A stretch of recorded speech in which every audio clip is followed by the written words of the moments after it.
Egunon ongi etorri 2021ko udako ikastaroetara. Ongi etorriak jardunaldi honetara, akademiatik herrigintzara eta herrigintzatik akademiara. Eta gaur hori izango da gure jarduera. Nik lehenengo aurkezpen honetan 3 gauza markatu nahi ditut. Lehenengoa da, aurten ere egiten dugula apostua udako Euskal Unibertsitatean presentzialitatearen alde. Badakigu gure proiektuan online formazioa toki handia daukala, baina badakigu ere Euskal Unibertsitatea sortu nahi badugu, oso importantea dela komunitate zientifiko bat sortzea. Komunitate dinamiko eta bizirik dagoen sortzea. Eta horretarako presentzialitatea oso importantea da. Badakigu jakin ere, hortan askotan aipatzen digu hori Mariluz Estebanek esaten esan zuen orain dela lehen urteko jardunaldietan, presentzialitatea politikoa dela. Eragin daukan oso importantea dela hori lantzea. Eta presentzialitatea ere, udako Euskal Unibertsitaterako funtsezkoa da, batetik euren balio erantzirik handienetako badalako, batetik komunikazioa askoz eraginkorragoa delako. Badakigu elkarrekintzatik esperientziak elkar trukatzen ditugula eta ideia berriak sortzen ditugula. Badakigu harremanak eta sare egiteko aurrez aurreko elkarrekintza indartsuagoa izaten dela. Badakigu udako ikastaro hauetan ikasle eta irakaslearen papera pixkat lausotu egiten dela. Ikasle bihurtu daiteke irakaslea eta irakaslea ikasle. Presentzialitate honetatik hori ateratzen dugu ere. Eta badakigu ere udakoetan bizipenen bidez ikasten dela. Kontaktu elkartrukearen bidez. Eta badakigu ere gogoeta tokia direla. Eta hori markatuta, presentzialitatearen garrantzia azpimarratuta eta apostu hori egiten dugula, azpimarratu nahi dut ere gogoeta gunea dela udako ikastaroak hau. Eta bigarren puntu batean esango nuke udako ikastaroak zer diren eta nola dagoen jardunaldi hau horien barruan. Eta aurten aurkezten ditugu 23 ikastaro. Eta 23 ikastaro horietan dauzkagu 5 jardunaldi. Hau da lehenengoa, azkena izango da uztailaren 15-an, 16-an, Usurbilen, eta beste gogoeta gune importante bat jakin aldizkariekin egiten dugun horretan, eta tartean ere badira jardunaldiak hizkuntzalarienak, dokumentalistenak, eta hemen astelehenean bertan ere egongo gara euskalgintza eta ekonomiako gaiak aztertzen alkarrekin. 5 jardunaldi eta beste 18 ikastaro diferente. Azpimarratu behar da ere, hauek direla 59. udako ikastaroak. Horrek esan nahi du, datorren urtekoak 2022ko ikastaroak 50. izango direla.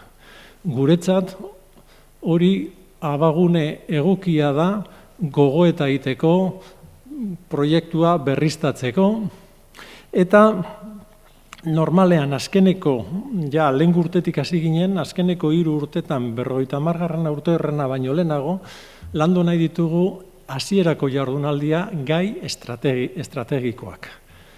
Tartean gaurkoa. akademiatik erregintzara eta erregintzatik akademiara. Hombre, hemen 5 galdera azaltzen dira programa barruan motibatzeko zer izan nahi duen jardunaldi hau, eta, bat aukeratuko dut, eta esaten da, eta ia posiblea den herrigintza, herri erakundeak eta akademia hurbiltzen. Euskarak utxune nabarmenak izan ditu historian zehar unibertsitatearekin, eta herrigintzatik sortu dira hainbat elkarte, ekimen, eraikitzaileak, eta orain ez daukate oraindik olako homologazio universitarioa. Zer egin dezakegu hori egiteko, eta beste alde batetik, unibertsitatetik dauden azterketak eta gogoetak gaur egunean batzutan ez daude oso lotuta herrigintzan eguneroko arazoetan dauden kontuak aztertzeko. Hori, aztertu nahi dugu gaurko jardunaldian. Eta noski, horixe da UEUk nahi duena, sortzea komunitate zientifiko dinamiko bat, herri mailan daukagun galderei, herri mailan dauzkagun arazoei konponbide bat bilatuko duena. Noski, beti maila universitariotik. Hori nahi dugu. UEUk ere horrela ikusten du bere burua, herrigintzan eta euskalgintzan.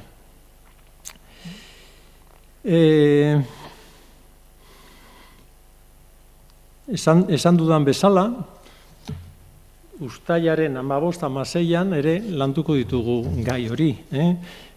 Jakineko jardunaldian gaia izango da krisi ekologiko, klimatiko eta soziala. Eta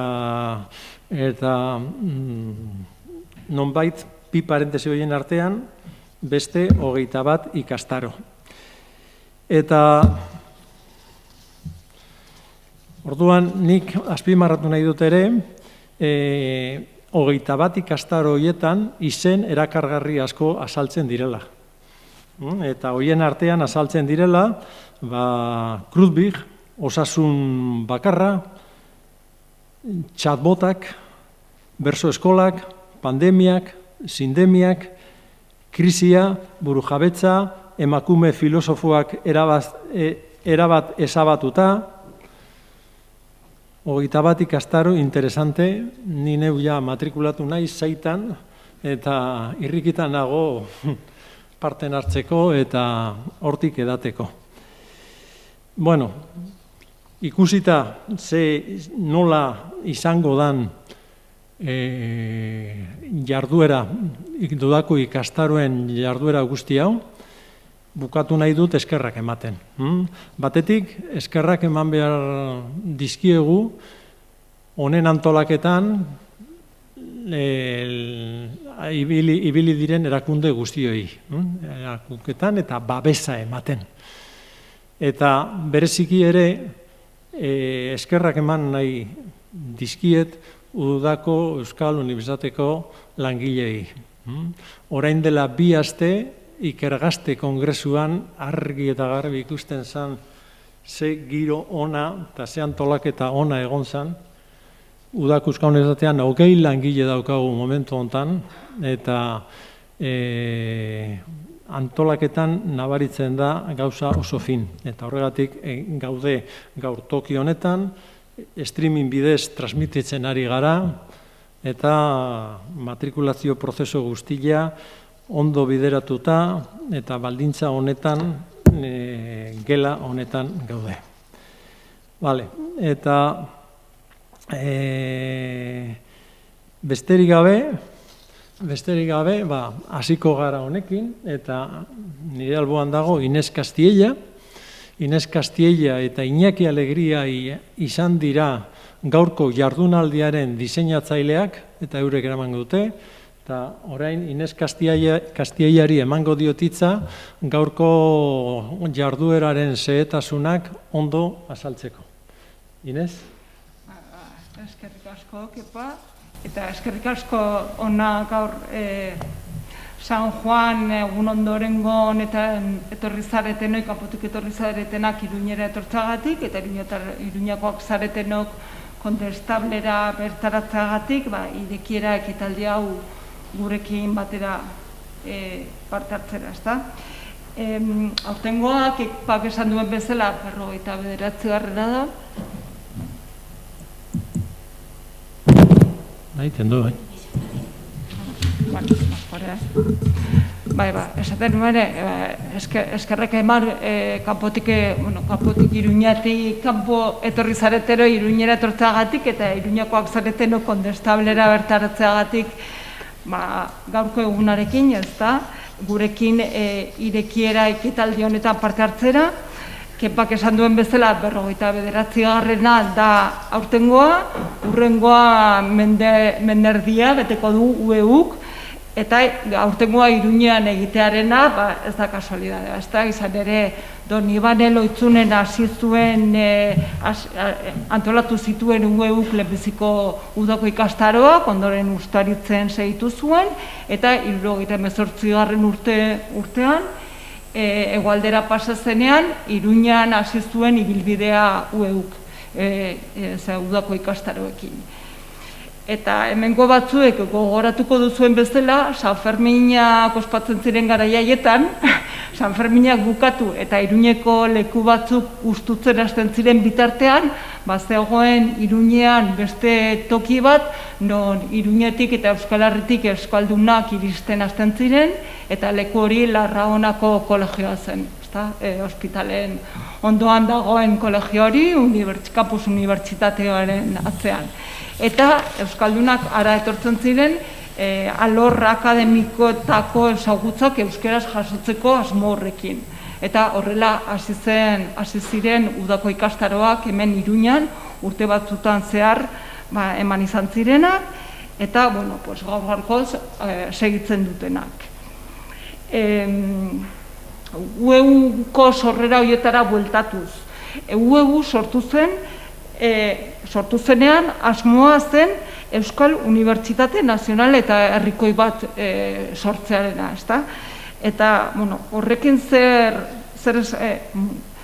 Euskal Unibertsitate Nazional eta Herrikoiak zer esan nahi zuen, abian jarri zutenen horien ustez.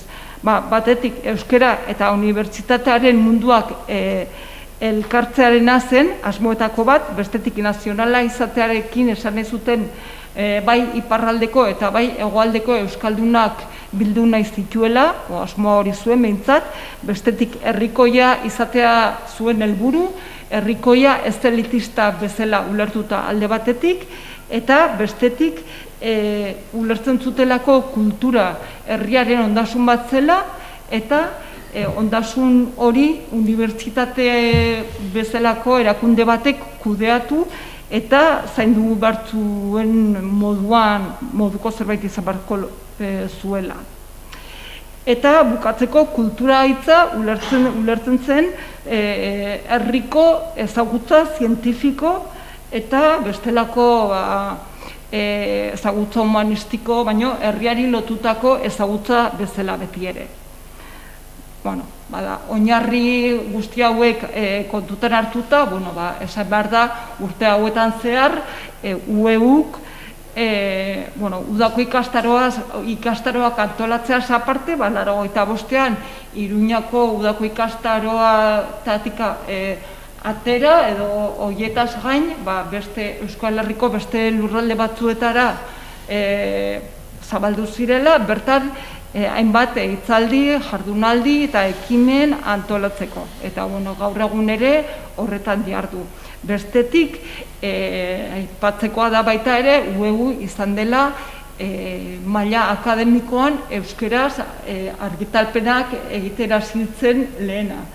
Eta ezakit anekdota bezala edo horrela delako, esan behar da, lehenbiziko liburua UEUk euskeraz atera zuena, argitaratu zuena, izan zela, Iruñan lehenbiziko aldiz udako ikastaroak antolatu zirenean, 5. edizioa izan zena, matematikari buruzko euskarazko liburu bat izan zela.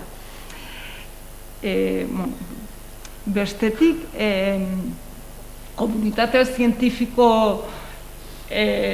euskalduna sortzean ere aitzindaria izan da UEU, izan ere, aurreko Euskal Unibertsitate Nazional eta herrikoi hori sortzearen beste asmoetako bat, herrikoia izatearena, zentzu ere bazuen, herrikoi hitz horrekin ere esan nahi zuen, lortu nahi zutena zela herritarren arteko sartze bat eratzea eta herritarren ezagutza elkarbanatzea eta zabaltzea herritarren artean.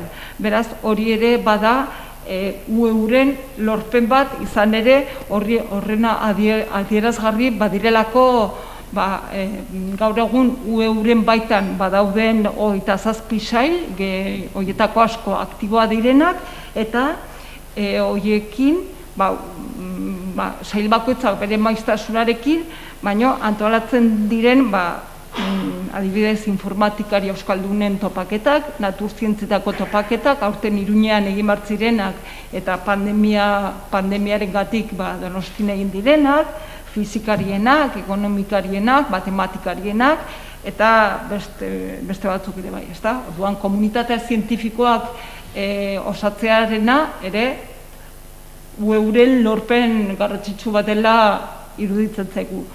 Bestetik aipatzekoa da baita, Kepak ere aurreratu duenez, Ikergazte Kongresuarena duela 8 urte hasi zena, eta asmoa zena ikerlari gazte euskaldunen topagune izatea, ikerlari euskaldun gazteak elkar ezagutu eta sare bat osatzearena, eta gaur-gaurkoz duela astebete Gasteizen egon ondoren ikusi da 2 urte hemen ospatzen diren horietan, geroz eta arrakasta handiagoa dela, eta baita ere kalitate eta aurkezten diren lanen aldetik, kalidade aldetik eta ikasleen aldetik, geroz eta kalitate maila altuagoa lortzen ari den kongresu bat dela, eta referentziaskoa bilakatzen ari dena ere bai. Beraz, bestetik badauzkagu ere argitalpenen inguruan, lehenbiziko Iruñerako sortu zen lehenbiziko horren ondoren, urtero beste hainbat eta hainbat argitalpen egiten dira, eta hori jasotzen duen datu bat importante bat badauka UEUk, inguma deitzen dena, eta bertan ikus daitezke zenbat lan argitaratu izan diren euskeraz 50 urte hauetan zehar. Aipatzeko beste zerbait, UEUren baitan argitaratzen diren hainbat aldizkari divulgazio zientifikorako asmoa daukaten hainbat eta hainbat aldizkari, Uztaro aipatzeagatik, baina badaude beste hainbeste. Guzti hau esan da eta gaurkora etorrita, pentsatu dugu une egokia dela, atzera begiratzeko eta ikusteko abia puntua zintzen, noraino iritsi garen, gaur egun nola gauden, eta aurrera begira jarri eta gogoeta bat egiteko, ikusteko noruntz jo nahi dugun eta zein modutan nahi dugun aurrera egin.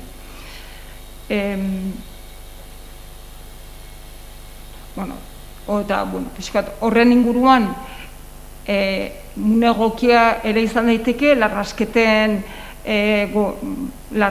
hitzak ere gogora ekartzeko, izan ere berak ere 2017an berriz ere aipatzen zuen herrigintza eta akademiaren arteko erlazioen inguruan beharrezkoa zela, gaur egungo egoera kontutan edukita, hausnarketa bat egitea eta ikustea herrigintza eta unibertsitatearen arteko harremana nola izan zen modutan izan ziteken posible elkarrengan ekartzearena, ezta? Bueno, pixkat ideia horien inguruan antolatu dugu ikastaroa, irekiera ekitaldi hau, eta irekiera ekitaldi honetan goizan zehar, izango ditugu pare bat hitzaldi eta pare bat mahai inguru, eta lau zera hauetan, bi hitzaldi eta bi mahai inguru hauetan, aukera edukiko dugu, aipatu izan ditudan eta Kepak ere aipatu izan dituen gai guzti hauetaz gogoetatzeko eta ondorio batzuk ateratzeko. Beraz, hau esan ez gehiago luzatuko, eta hasiko gara lehenbiziko hitzaldiarekin, lehenbiziko hitz egingo duena, Ekai Txapartegi izango da, Ekai Txapartegi